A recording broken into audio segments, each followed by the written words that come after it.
Okay, so before I start this video, just want to say I'm a little bit fluey and I'm going to make this video anyway. I've got a bit of a cold, you can probably tell. I'm making this video anyway, I really want to make this video. Also, I want to say a massive thank you and shout out to everyone who commented on the last video. Your support truly means so much to me. I'm not just saying that, right? The comments that I got were incredible. Like, they made me smile and made me kind of positive to make more videos. I showed them to my mum, I showed them to my dad, I showed them to my girlfriend, showed them to my mates. They all, found these amazing. So thank you so much for that, and I really do appreciate it. The phone videos are coming back, as you can tell by this video, very slowly, but they're definitely coming back. Okay, so with the S8 being rumoured more than Half-Life 3, the Samsung Galaxy flagships are as prevalent as ever. But let's say you don't have the highly likely massive amount of money you'd need to buy one of these. Should you buy the S6 Edge that's only £250 or the S7 Edge that's around £450?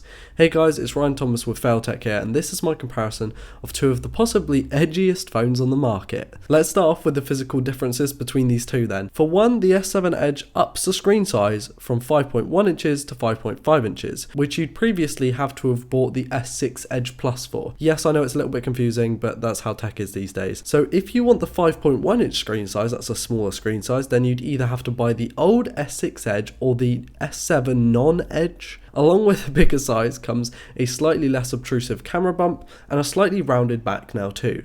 You're getting beautifully made glass and metal bodies with both of these phones, and the new device just feels a little bit more refined, so it feels better in your hand because you haven't got completely jagged edges digging into your palms, and you've actually got some more of a smooth back, more of an ergonomic feel. Whilst the display is physically bigger with the new device, it's the same 1440p resolution, which means you're getting a slightly less sharp display with a lower pixel density figure. You're getting the same Super AMOLED technology though, with those deep blacks and vibrant colours, though you're getting a slightly toned down version for the S7 Edge's 5.5 inch display that gives you a more natural look compared to the S6 Edge's 5.1 inch display in my opinion. The S6 Edge does clock in at 577 pixels per inch versus the S7 Edge's 534 ppi, which means yes, you are getting a sharper display with the older screen, which is weird, but that's because it's smaller. The cameras have always been a staple in Samsung's phones, and these two are no exception, with the S6 Edge packing a 16 megapixel shooter with optical image stabilization and an aperture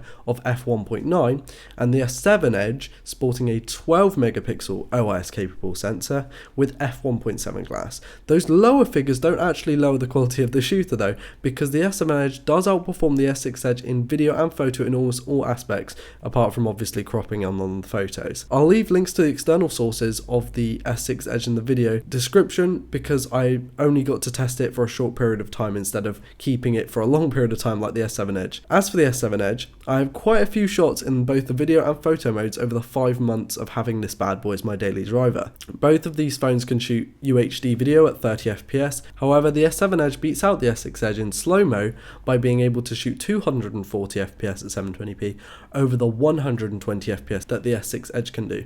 The performance gap isn't as wide as you think, with the S7 Edge being double the price of the S6 Edge.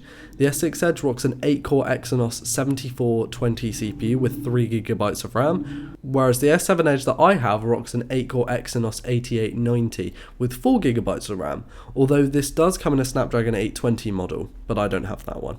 The software differences also come into it, with the S6 Edge using an older and more bloated skin on top of Android 5.0.2, which is upgradable to 6.0.1.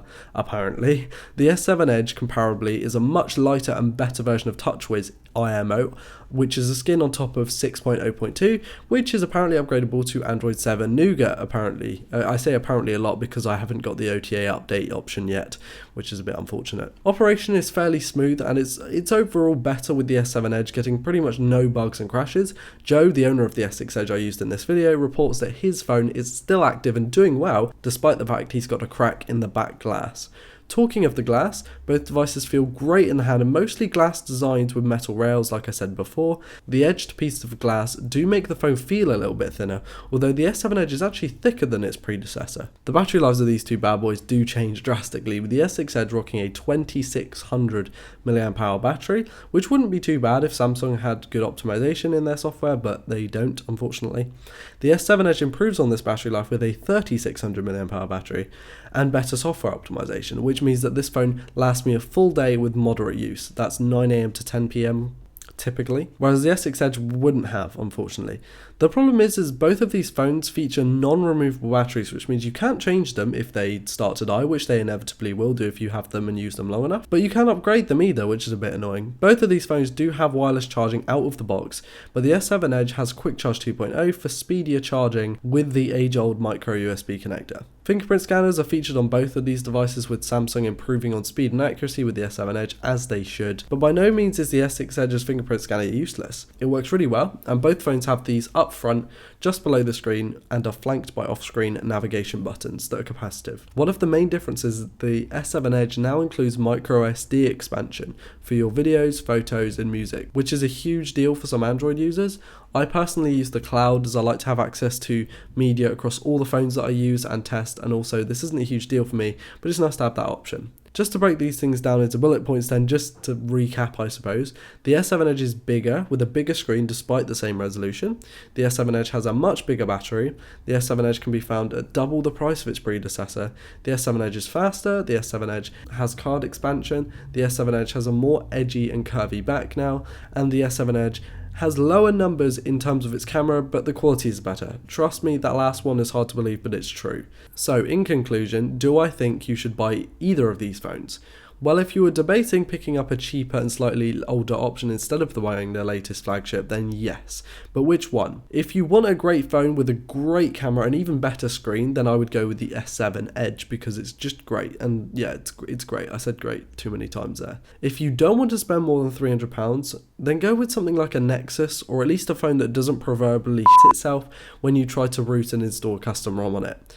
The truth is, if you really want to buy an older phone, which I do recommend, then you'll likely want to maximize its performance, battery life, and lifespan overall, and for that you kind of need a custom ROM. With the XDA forums thriving at the moment, and with Knox being the reason that my good mate Seb ruined his S6 Edge, I can't recommend buying the S6 Edge, unless you plan on buying the phone and keeping it for a couple of years until you buy a new one. This isn't one of those phones where, oh, I've had the G3 since it came out, mate. No, Nougat. I got Nougat on my G3. It's like 40 years old, mate. Oh, yeah. It's not one of those phones. Sorry, Grade. That was a terrible impression. Yeah, it's definitely not one of those phones. The problem is that I do recommend buying old phones, but you kind of need to install custom ROMs on those, like Cyanogen, which is actually unfortunately dead now, or something like that, because you can actually get a lot more performance out. And with stock software, most old phones are kind of pointless. And the reason I recommend them is because you can install new software and you can make it almost feel like a brand new phone, because they do make that much of a difference.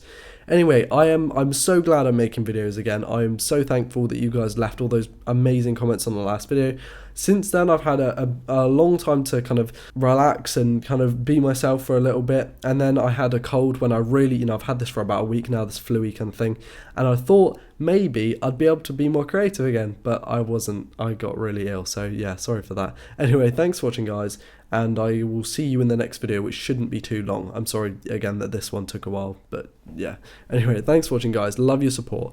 Please leave a like on the video if you liked it, dislike it if you disliked it, leave a comment telling me what you want to see next, or maybe I've missed something out, or maybe there's a huge gaping flaw in this video, which wouldn't surprise me at all. Anyway, thanks for watching, guys. Subscribe if you're new, and I'll see you later. Peace.